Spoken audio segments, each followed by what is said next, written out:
अगली खबर का रुख करेंगे। अगली खबर बांग्लादेश से जुड़ी आ रही है। जी हाँ, बांग्लादेश के अंतरिम सरकार के मुख्य सलाहकार मोहम्मद यूनुस ने अब ऐसा क्या बोल दिया कि इस पर भी विवाद खड़ा हो गया। भारत को लेकर एक विवादित बयान दिया है, वो भी चीन की जमीन पर। यूनुस ने कहा है कि चूंकि भारत के 7 राज्य भूमि से घिरे हुए हैं, यानी कि 7 सिस्टर्स की बात कर रहे हैं। 7 सिस्टर्स यानी कि उसकी जो भूमि है वो लैंड लॉक्ड है, ये कहना है मोहम्मद यूनुस का। इन 7 सिस्टर्स का समंदर से कोई संपर्क नहीं है, ये कह रहे हैं मोहम्मद यूनुस। इसलिए उस क्षेत्र में समंदर का असली संरक्षण कौन है? बांग्लादेश। मोहम्मद यूनुस इस बड़े बयान के साथ चीन में गए और इस बयान को लेकर भारत के समुद्री संबंधों पर एक नया विवाद उत्पन्न होता हुआ नजर आ रहा है। इस बयान से वे चीन को ये इशारा कहीं ना कहीं देते हुए नजर आ रहे हैं कि उस क्षेत्र में विकास परियोजना लेकर आए, यानी चीन भारत के इन 7 राज्यों में हस्तक्षेप करे। मोहम्मद यूनुस की इस चीन यात्रा के दौरान भारत के पूर्वोत्तर राज्यों का जिक्र कर अब ये बड़ा विवाद मोहम्मद यूनुस ने खड़ा कर दिया है और इससे बांग्लादेश की भारत के खिलाफ षड्यंत्र रचने की बू भी कहीं कहीं आने लगी है। सवाल ये उठने लगे हैं कि यूनुस चीन के साथ अपनी लड़खड़ाती आर्थिक स्थिति को संभालने के लिए चीन की धरती पे गया, लेकिन भारत को कहां से बीच में ले आया। इस बयान के बाद भारत में भी अब कड़ी प्रतिक्रिया आने लगी है। खुद प्रधानमंत्री मोदी के आर्थिक सलाहकार संजीव सान्याल ने भी सवाल उठाए हैं, कांग्रेस ने भी सवाल उठाए हैं। सबसे पहले आपको सुनाते हैं कि यूनुस ने क्या बोल डाला जिससे बिगड़ गए उनके बोल। States of India, eastern part of India, called 7 Sisters, they are landlocked country, landlocked region of India. They have no way to reach out to the ocean. We are the only guardian of the ocean for all this region. So this opens up a huge possibility. So this could be an extension of the Chinese economy, build things, produce things, market things, bring things to China, bring it out to the whole rest of the world.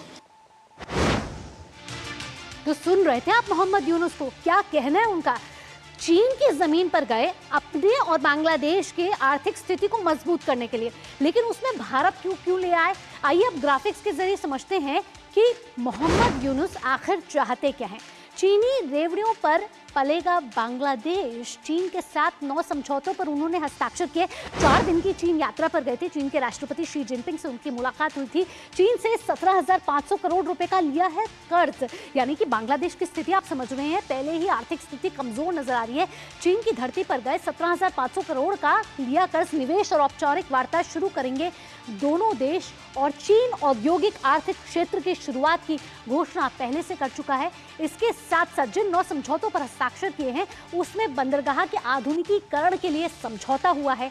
साथ ही साथ तीस्ता नदी भारत के साथ भी जुड़ी हुई है। जल प्रबंधन पर 50 वर्षीय मास्टर प्लान देने की मांग, यानी कि चीन से मदद लेता हुआ नजर आ रहा है बांग्लादेश। और बांग्लादेश में अंतरिम सरकार के मुख्य सलाहकार जो है मोहम्मद यूनुस वहां पहुंचे और आप देख रहे हैं कि भारत से लगातार कड़ी प्रतिक्रिया मिल रही है और बयान को लेकर किस तरीके से फंस चुके हैं मोहम्मद यूनुस। संजीव सान्याल के ने जमकर साधा निशाना अपने ट्विटर अकाउंट पर। आप देख रहे हैं संजीव सान्याल क्या लिख रहे हैं, interesting that Yunus is making a public appeal to the Chinese about the 7 states. But Sanjeev Sanyal ये सवाल पूछ रहे हैं कि आप भारत को क्यों बीच में लेकर आ रहे हैं, भारत के पूर्वोत्तर राज्यों को क्यों बीच में लेकर आ रहे हैं। आप तो चीन के साथ समझौता करने गए हैं ना, आप तो चीन से मदद मांगने गए हैं, तो आप भारत की इन 7 सिस्टर्स को क्यों बीच में लेकर आ रहे हैं।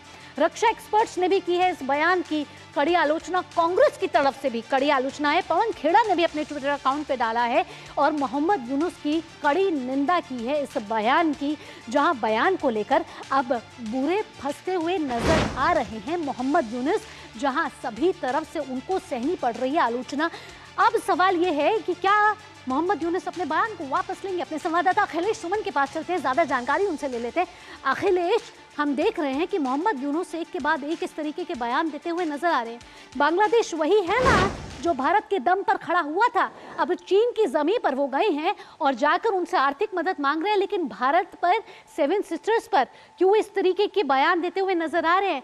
क्यों चिंके नेक को वो नहीं भूल रहे, क्यों वो तीस्ता नदी को क्यों नहीं भूल रहे, इस मुद्दों को क्यों वो चीन की जमीन पर लेकर आए।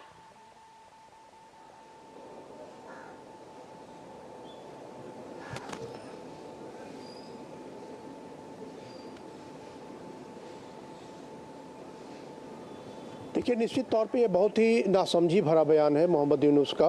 और मेरी जिनसे भी बात हुई उन सब का ये कहना है कि मोहम्मद यूनुस को इस बात को कहने का कोई मतलब नहीं था। वो जिस बात के लिए गए थे वो काम करें अपना, जिस देश के साथ दोस्ती करनी है करें, लेकिन इस तरह के बयान से निश्चित तौर पर जो भारत और बांग्लादेश के रिश्ते हैं उन रिश्तों पर प्रतिकूल प्रभाव भी पड़ेगा। आज बांग्लादेश जिस तरह की समस्याओं से जूझ रहा है वैसे में उसे भारत की मदद की, सहयोग की जरूरत है। और भारत बांग्लादेश का सबसे करीबी पड़ोसी है, जिसके साथ इसके सांस्कृतिक रिश्ते हैं, जिसके साथ इसके व्यापारी रिश्ते हैं, जिनके साथ इनके आने जाने का सारा संबंध संपर्क है। और ऐसे में मोहम्मद यूनुस जो कि खुद भी उनका कोई मैंडेट नहीं है, वो चुने हुए प्रतिनिधि नहीं है बांग्लादेश के, उनको जरूरत से ज्यादा जाकर कोई समझौता करने का अधिकार नहीं है।